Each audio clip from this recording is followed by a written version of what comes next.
स्वागत है आप सभी का एबी स्टार न्यूज में और मैं हूं आपके साथ जुबैर चौधरी। तक तो चला हमारी देवभूमि का, जहां सबसे पहले बात करेंगे मुख्यमंत्री पुष्कर सिंह धामी की तरफ से किए गए बड़े ऐलान की।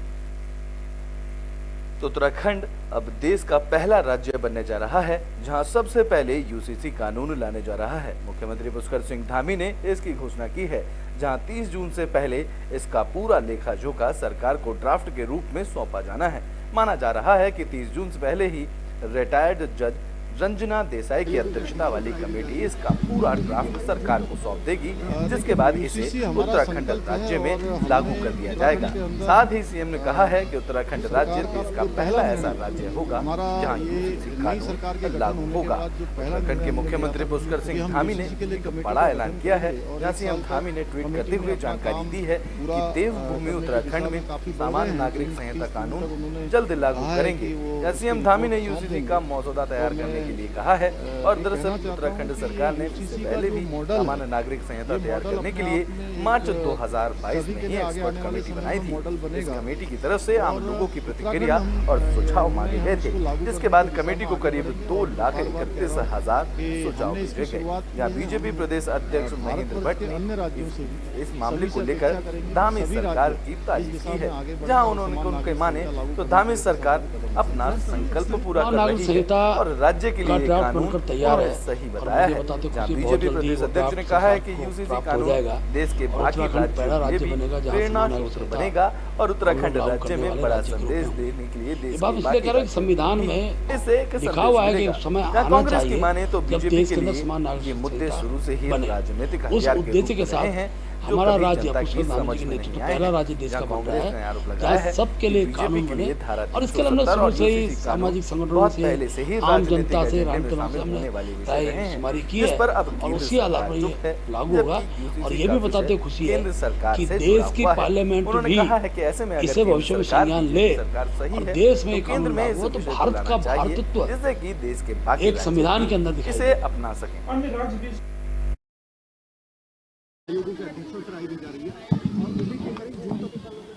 देखिए, यूसीसी हमारा संकल्प है और हमने उत्तराखंड के अंदर सरकार का जो पहला निर्णय हमारा ये नई सरकार के गठन होने के बाद जो पहला निर्णय हमने लिया था कि हम यूसीसी के लिए कमेटी का गठन करेंगे और 1 साल तक कमेटी ने अपना काम पूरा करने की दिशा में काफ़ी बढ़ गए हैं।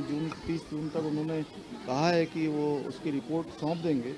तो मैं ये कहना चाहता हूँ कि ये यूसीसी का जो मॉडल है, ये मॉडल अपने आप में एक सभी के लिए आगे आने वाले समय में मॉडल बनेगा और उत्तराखंड हम इसको लागू करने की दिशा में आगे बढ़ेंगे। और मैं बार बार कह रहा हूँ कि हमने इसकी शुरुआत की है। हम भारतवर्ष के अन्य राज्यों से भी सभी से अपेक्षा करेंगे कि सभी राज्य इस दिशा में आगे बढ़ें और समान नागरिक संहिता लागू करने के लिए दिशा के लिए कदम उठाएं।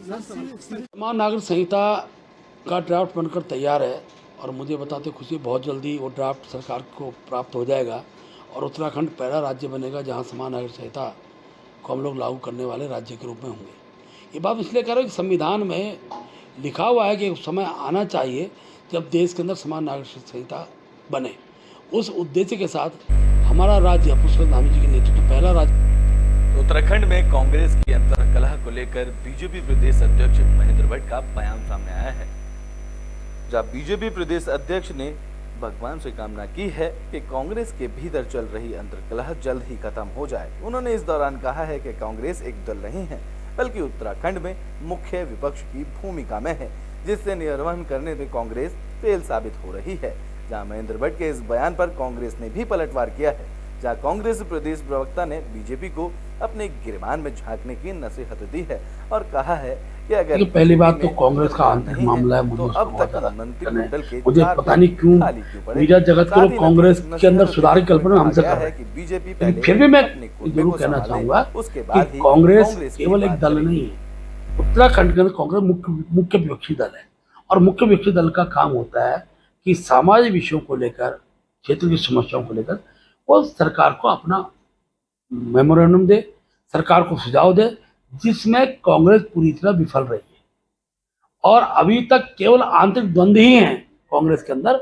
हम ईश्वर से प्रार्थना करते हैं कि उनके द्वंद्व समाप्त हों और मुख्य विपक्षी दल की जो भूमिका का वो निर्वहन करें, जिसमें कि कांग्रेस फेल है। देखिए, भारतीय जनता पार्टी के प्रदेश अध्यक्ष कांग्रेस के अंतर्द्वंद को लेकर मुझे ज़्यादा चिंतित दिखाई पड़ते हैं, लेकिन उनके अपने घर में जो हो रहा है उस पर वो बिल्कुल भी कुछ नहीं कहते हैं। दो पूर्व मुख्यमंत्री वर्तमान मुख्यमंत्री पर लगातार हमलावर हैं, उनके सभी फैसलों पर लगातार उंगली उठा रहे हैं। एक मुख्यमंत्री ने तो कहा कि राज्य में सभी विभागों में जो है 40% कमीशन के बिना काम नहीं हो रहे हैं। दूसरे मुख्यमंत्री उत्तराखंड में निकाय चुनाव को लेकर सभी पार्टियों ने तैयारियां तेज कर दी हैं। इस कड़ी में कांग्रेस का बयान सामने आया है, जहां कांग्रेस के नेता ने जीत का दावा किया है। तो उत्तराखंड राज्य में होने वाले निकाय चुनाव को फतह करने के लिए सभी राजनीतिक दल अपनी अपनी तैयारियों में जुटे हैं। इस कड़ी में एक और जहां बीजेपी बूथ स्तर तक संगठन को मजबूत करने की कवायद में जुटी हुई है, तो वहीं दूसरी ओर कांग्रेस भी कर्नाटक चुनाव के बाद एक्टिव मोड में नजर आ रही है। बता दें कि कांग्रेस पार्टी के काशीपुर महानगर अध्यक्ष मुशर्रफ हुसैन का हर महिला, पुरुष और वृद्ध से और जो हमारे पूर्व सैनिक हैं वार्ड लेवल पर पूरे वार्ड कमेटियों का गठन कर रहा हूं। एक एक वार्ड में मुझे 3-3, 4-4 वार्ड जाना पड़ रहा है। पहले वार्डों के वहां मीटिंग कर उस वार्ड में सर्वसम्मति से वार्ड अध्यक्ष से लेकर पूरे वार्ड टीम का गठन करता हूं। चुनाव की तैयारी शुरू कर देती है। मैंने पूरे BLO तैयार किए हैं। 18 साल तक के युवा हैं, उन लोगों को भी जोड़ने का काम कर रहे हैं।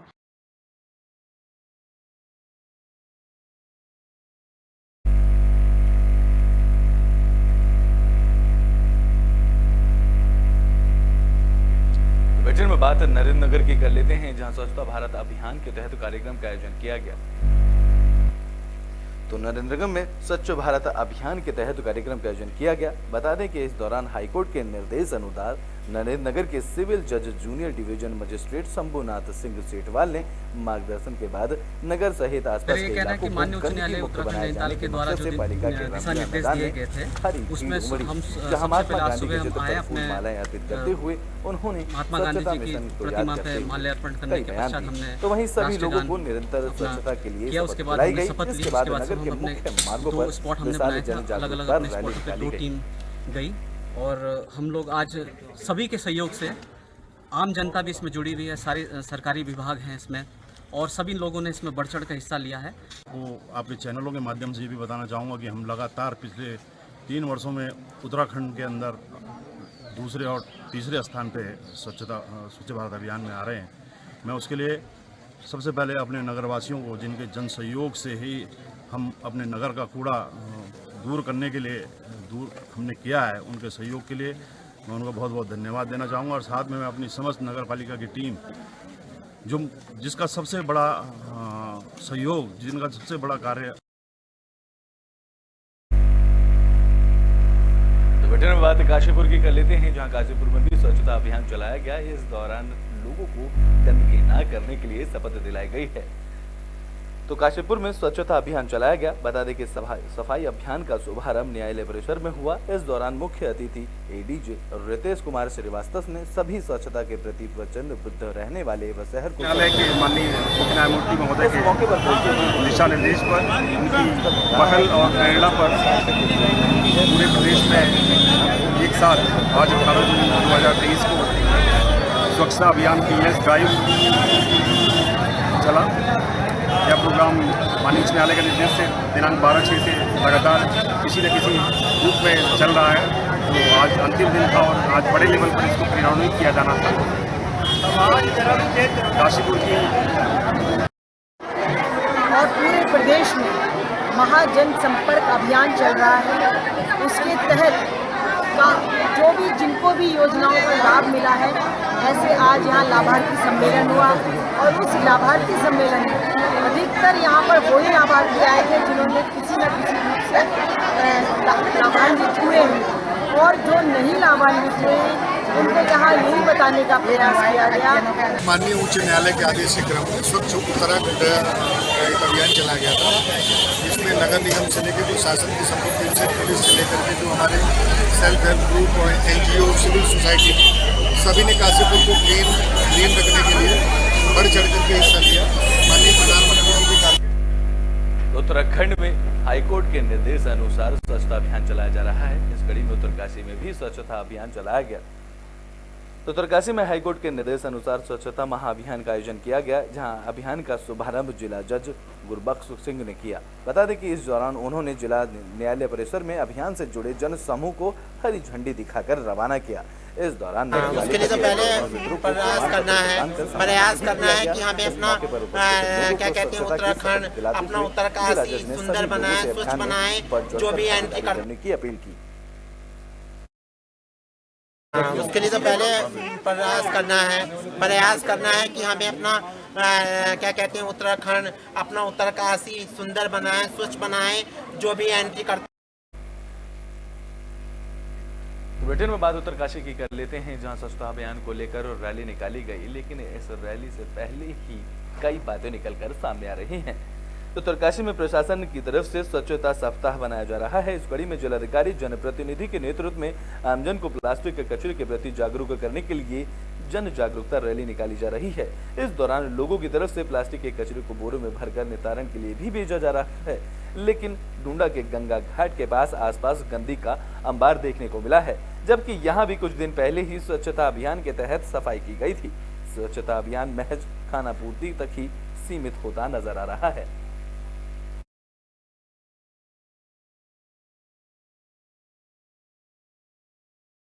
पता चला कि जहाँ कितने प्राचीन मंदिर हैं और आर्कियोलॉजिकल सर्वे भी।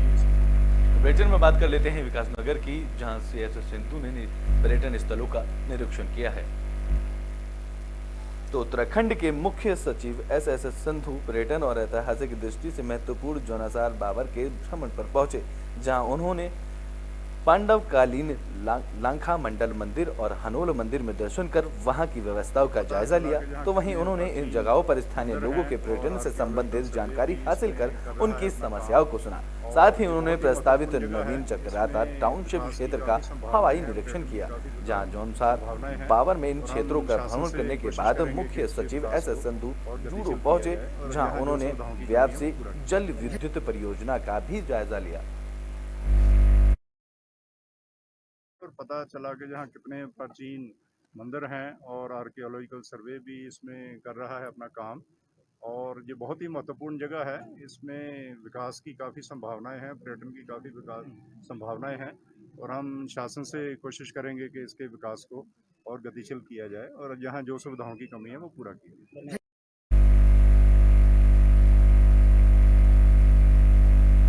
बुलेटिन में बात रुड़की की कर लेते हैं, जहां मृतक के घर SC/ST विभाग की टीम पहुंची है।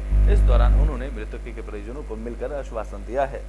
तो रुड़की की सिविल लाइन कोतवाली क्षेत्र के बेल्डा गांव में 11 जून की रात हुई युवक की मौत के बाद बवाल के मामले को लेकर SC/ST आयोग की टीम की तरफ से गाँव में पहुंचकर दोनों पक्षीय लोगों से मुलाकात की गई है। इस दौरान टीम ने आश्वासन दिया है कि किसी भी बेकसूर पर किसी भी तरह की कोई कार्यवाही नहीं की जाएगी। बता दें कि 11 जून की रात पंकज नाम के एक युवक की ट्रैक्टर ट्रॉली से टकराकर मौत हो गई थी, जिसके बाद 12 जून को ग्रामीणों ने गांव में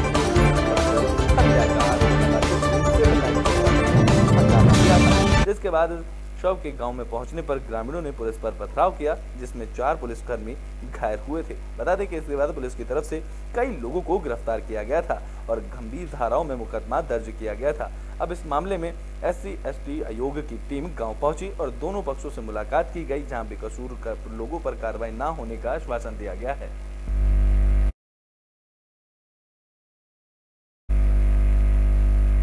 बुलेटिन में बात और ऋषिकेश की कर लेते हैं, जहां बैराज में एक बुजुर्ग फंसने के बाद SDR की टीम ने बुजुर्ग का रेस्क्यू किया है।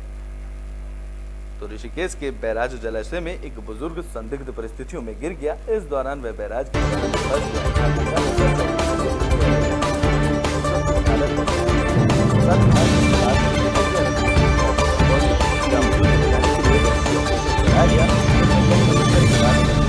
निकाला गया, जहां